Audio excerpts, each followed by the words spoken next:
Hello guys, this is Amol Khedkar. Today I'll be talking about the article that you see on your screen, which says Amazon Pay Later launches in India, offers zero interest credit EMI payments on product purchases. Before we get started, please don't forget to subscribe to my channel.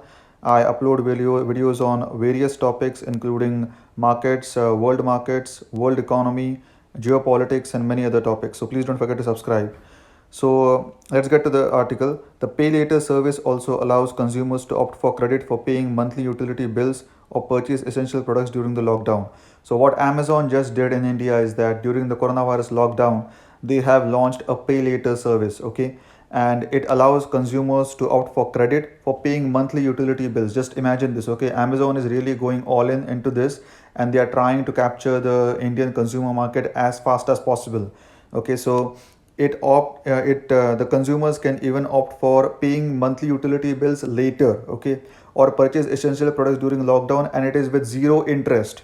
Just imagine this, okay? So Amazon is rolling out this feature into India, which is pretty fascinating. And to be honest, I think, as in my earlier videos, what I've talked is that the global economic shift is happening from the west to the east, and that is why Amazon is really trying to capture the Indian consumer market as fast as possible, and that's why they are trying to allocate their finances towards the Indian market. Okay, Amazon has introduced a new credit service called Amazon Pay Later in India. The service offers customers an instant zero interest credit on any of the listed products on Amazon India, and even allows them to repay it in monthly installments of up to 12 months without interest. Just understand this, okay? So why is Amazon doing all of this? As I said, it's just trying to capture the Indian market as soon as possible. And because if you remember very specifically, when Jeff Bezos had come to India in just the start of this year, he had literally joined his hand, said namaste to many Indian people, and he had specifically said that this will be an Indian century, right? So Amazon, Google, Facebook, Microsoft, Apple, all of them are trying to capture the Indian consumer market as much as possible, and India will be the biggest consumer market for the entire century. That's just my honest prediction, because the amount of urbanization that is happening in India, the amount of people that are trying to come to the cities and set up lives over there, and the overall transformation of the Indian society and digitalization of many things in India, that is just going to accelerate in the coming years.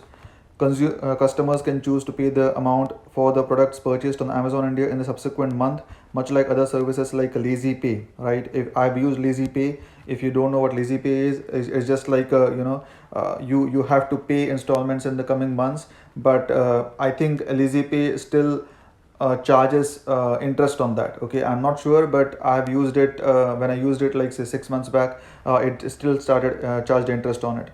Alternatively, buyers can also convert the bill into an EMI up to 12 months at a monthly interest rate between 1.5 to 2%. Okay, so they are charging like a very small interest rate. Notably, Amazon India offers products with no cost EMI. Okay, effectively bringing down the interest rate to zero. Just understand this, okay? Buyers, so there are services that are charging at least 1.2 to 2% interest rate, but Amazon is bringing this kind of a no cost EMI facility of up to 12 months with zero interest rate. So this is really something very new in the Indian market, and Amazon is really trying to crush the entire competition, right? Pay later also allows consumers to opt for credit for as this I already went through this. Amazon told Rajesh 360 that the credit eligibility for purchases can be from as low as rupee 1 and goes up to rupees 60,000. Okay, so just understand this, from rupee 1 to rupees 60,000, they are trying to encourage the entire market. Okay, because in India, income inequality is really very high. That's why there are many people in India that live on very less means, and that's why they know that people can buy products on Amazon as low as rupee 1. Just understand this. I mean, you can literally buy eclairs in India for 1 rupees on Amazon. Okay, and even up to 60,000. For 60,000 you can buy, say, like a mobile phone, right, on Amazon for 60,000. So the company said the upper limit is based on regulations provided by the Reserve Bank of India and not imposed by the company. Just imagine this, okay? So the company said that the upper limit is based on the regulations provided by RBI, but not the upper limit is not set up by Amazon. So Amazon is willing to offer low cost EMI on literally like they are willing to even go ahead of 60,000, but it's just that RBI is not allowing them to do something like this. So can you just understand what Amazon is trying to do over here? Amazon is literally like Jeff Bezos is the richest person on the face of the planet right now, and he is just pumping everything into India as much as possible because they all just want to capture the Indian consumer market, because the demographic shift that is happening in India right now is just pretty astonishing, right? Users need to register for the Amazon Pay Later service, which can be done via the Amazon India mobile app. Currently, the service does not offer desktop support. Okay, so you cannot do this on desktop. You just have to do it from app. The customer will need to fill in the KYC details to enable Amazon Pay. Following the KYC completion, customers can check the Amazon Pay Later registration status from the Amazon Pay dashboard, which can also be used for checking transaction records.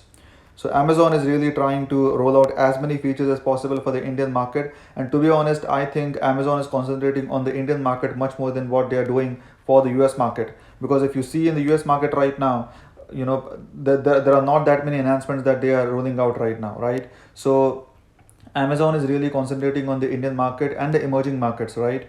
And that's one of the topics that I bring up in my videos many times.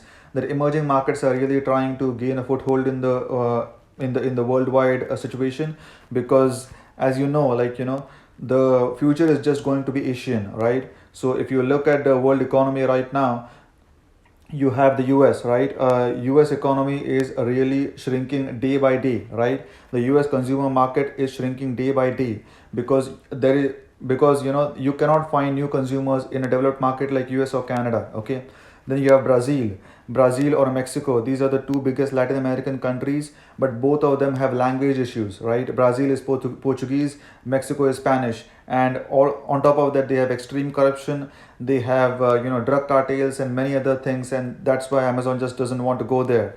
Then you have Africa. Africa is there are many countries in Africa, but they face like very difficult issues, right? In Europe, obviously the regulations are just so strict. Like you must have heard, like many companies are fined from the European Regulation Authority, that they just don't want companies just don't want to operate in Europe anymore, because the restrictions are just too high. European Union is not that flexible, and it's not that company friendly. It's not that business friendly. Okay, that's just a plain fact. If you look at Germany, if you look at France, if you look at Italy, Spain, Britain, the companies are just not willing to get into the European market because the regulations are not suitable for them. Okay, China, definitely you cannot enter China without providing information to the Communist Party, right? Russia has again the longest problem, and their population is shrinking. Japan, again the same problem, and their population is shrinking. To be honest, India is the only country in the entire world that has such a big population, such a big consumer market, and English speaking environment. So I think the future is going to be Indian, and it's just a matter of time that India starts rising up to its position. So if you liked my analysis of this article, please don't forget to subscribe to my channel, because I upload these kind of interesting videos every single day, so you don't want to miss out on any of that. And please like, comment and share this video as well. Thank you. Have a good day. Bye bye.